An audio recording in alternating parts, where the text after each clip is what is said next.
It's safe to say we all love games. You probably wouldn't be watching this video if you had no interest in them, and while we may have our own preferences on what genres we like, what combat styles suits us, and what weapons take our fancy, there's one thing that appears in pretty much every game that is very rarely implemented to make it useful: money. I'm not saying it's never useful, it's normally essential for things like upgrades, buying weapons and armor, healing items and all that, but the problem I have with it, and it seems pretty much every game has, is that you soon end up sat on a massive stockpile of money and nothing to spend it on.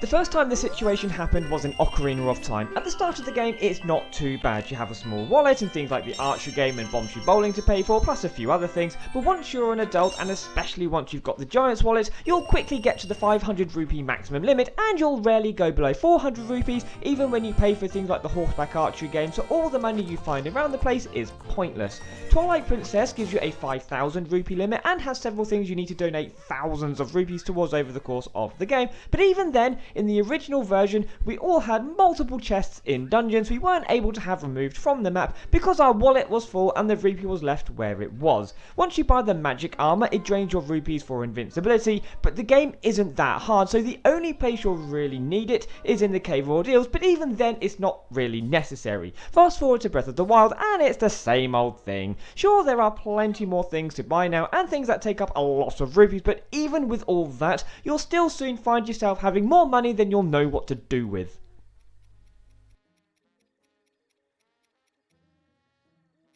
It's not just Zelda games either. I recently replayed Starlink Battle for Atlas on the Switch, and it's a great game. During the game, you help out refineries, which mine for Electrum, which is the game's currency, and they pass some on to you. The more refineries you have, and the more you upgrade them, the more Electrum you get. Problem is, there isn't much to spend it on. Yes, money is needed for certain upgrades, and some things cost a few thousand, but I'm regularly sat on a stockpile of millions, so spending several thousand on some upgrades barely scratches the surface. You can buy stat boost items, but even then, you'll have more than enough money to buy all the ones you could possibly need. Granted, I haven't paid for all of the additional ships and weapons, but even if I did, I still have more than enough money to kit them all out.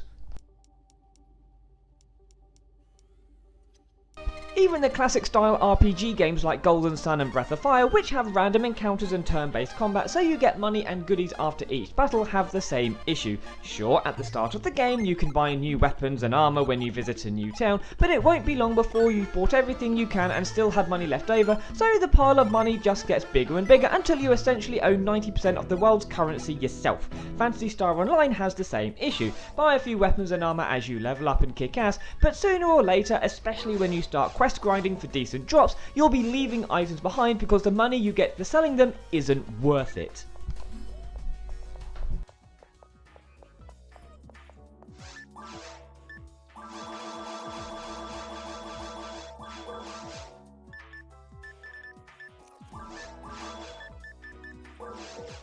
I could go on and on with more games that have the money issue, but instead I'll mention two games that have actually been able to come up with a good resolution to the money issue. The first one is Hyrule Warriors. Money is fairly easy to come across with how many weapons you can get in each stage and how much they go for. There's very little that requires money outside the apothecary missions and the badge creation, so it's not hugely difficult to rack up millions of rupees, but the game has you covered with the dojo where you can spend money to level up your characters. I've pretty much 100% completed the game, and I did use the dojo when I had a load of spare cash, but even after spending that much time on the game, most of the characters aren't even close to being max level, which means all that money will certainly come in good use if I ever decide to get everyone to max level.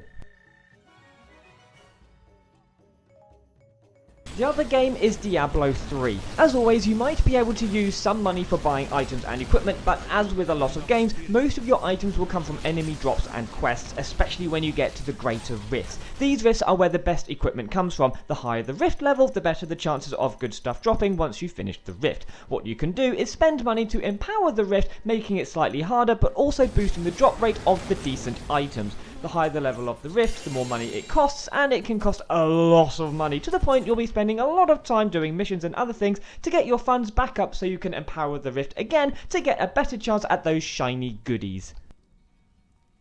So come on developers, you give us all this money to find and stockpile, now give us something worthwhile we can spend it on, even if it's just to reduce some of the grind hunting for those elusive treasures.